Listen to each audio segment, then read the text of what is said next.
弟兄姊妹平安，今天是2024年的12月12号。今天的经文是以赛亚书12章第2节到第6节，阿摩司书第6章第1节到第8节，哥林多后书第8章第1节到15节。今天要跟大家分享的主题是帮助的热忱。谁不羡慕无忧无虑的生活呢？台湾话有句玩笑的说法，说有人自己介绍自己说我是英英没带字，不懂的人还以为这是日本人的名字呢。事实上是说我是闲闲没事做，台湾话说没代志啊，无忧无虑吃饱没事，真的很好吗？先知阿摩司书第6章第1节到第8节这样的说道：住在锡安享受安逸的人啊，你们惨啊！在撒玛利亚山上自以为安全的人，你们惨啊！你们竟自以为是大以色列国中的名流，受别人的敬仰呢。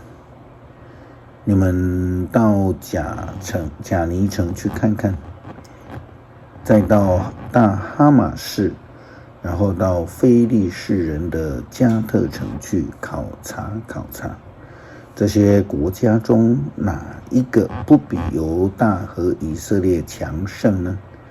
他们的领土哪一个不比你们的广阔呢？你们自以为大难临头的日子还不会来到，但是你们的行动正自取灭亡。惨啊！你们这些人睡在象牙床上，靠在安乐椅上享福，吃嫩牛和肥羊的宴席。你们随着竖琴的弹奏，唱即兴的歌，像大卫一样。你们喝一碗碗的美酒，擦最上等的香水，却不为以色列的没落而悲伤。所以你们要首先被放逐，你们放荡宴乐的生活就此结束了。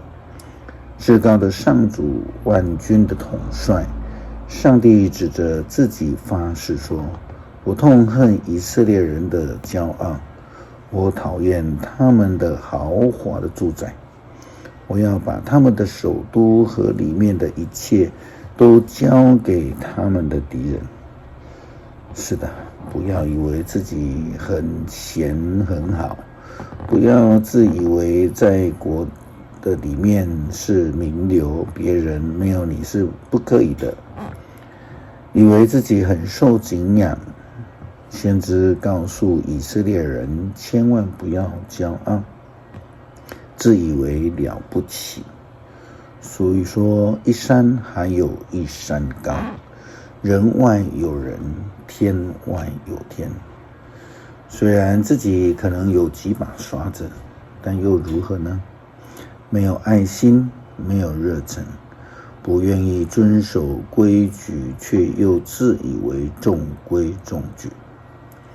哥林多教会的基督徒也是犯了这样的问题，他们有爱心却缺乏行动力，这比没有爱心更糟糕。保罗一再的提醒哥林多教会的会友要懂得爱人，要有热忱。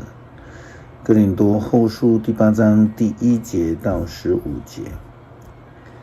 弟兄姐妹们，我们希望你们知道上帝怎样恩待马其顿的各教会。他们从所经历的患难受到严重的考验，但是他们充满快乐，在极度的贫困中仍然慷慨捐助。我敢证明他们的捐助是竭尽所能的，甚至超过了他们的力量。出于自愿的，他们向我们恳求，在接济犹太的信徒这一件善事上，他们也有份。这实在远超过我们所期待的。首先，他们把自己奉献给主，然后又按照上帝的旨意帮助我们。因此，我们鼓励提多继续的协助你们，完成他所开始的这一件善事。无论是信心、口才、知识、帮助别人的热忱和对我们的爱心，你们都是那么的丰富。我希望你们在这件善事上也格外的慷慨。我不是要定下什么规矩，只是要你们知道别人怎么样热心帮助人，以此来考验你们的爱心。你们已经知道我们主耶稣基督的恩典，他本来是富足的，却为了你们的缘故使自己成为贫穷，目的是要你们由于他的贫穷而成为富足。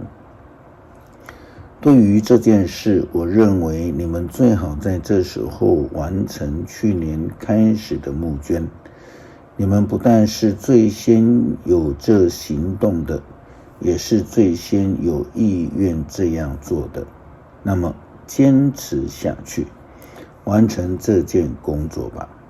你们应该用当初计划时那样的热心去完成这件工作，而且要按照你们现在所有的去进行。如果你们真心捐助，上帝一定悦纳。他要你们献上你们所有的，而不是所没有的。我不是想加重你们的负担来减轻别人的负担。既然你们现在富足，就应该帮助那些贫穷的。到了他们富足而你们有需要的时候，他们也会帮助你们。这样双方面都有机会互相帮助。正如圣经上所说的，多收的没有余，少收的也没有缺。如同雅各书所说的，信心若是没有行为是死的。相同的，爱心若不付出行动，也只不过是空穴来风，是虚空的，是假意的。即便是有剩，也不会多。这样的贫穷心态下的生命群体，基本上是大家都贫穷的。三峡教会目前在建堂，缺乏建堂经费的当中，但是我们仍然在学习接纳其他需要的教会来募款，因为我们深知道缺乏的苦，更相信上帝是富足的。当我们愿意拿出来，他就会补足我们的需要。并且圣经也教导我们，爱要有热忱，要愿意的付出，要能够付出真正的行动。以赛亚书第12章第2节到第6节，瞧吧，上主是我的救主，我要信赖他，我不惧怕。上主是我的力量，是我的诗歌，他拯救了我。正如清水使干渴的人欢心，上帝的子民也因他的拯救喜乐。在那一天，你们要歌唱，感谢上主，称颂他的名，要向万国宣告他的作为，要向万民传扬他的圣名，要向上主歌唱，因为他成就了大事。要让全世界听到这消息，住在西安的人都要欢呼歌唱。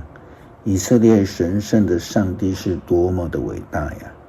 他住在以色列的人民当中。恳求慈爱的主帮助我们，愿意以实际的行动来回应上帝的呼召，以谦卑的心智来看待自己，对待别人，帮助需要的人们。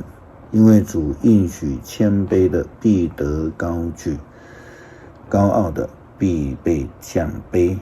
恳求主帮助我们，祷告奉主耶稣基督圣名求，阿们。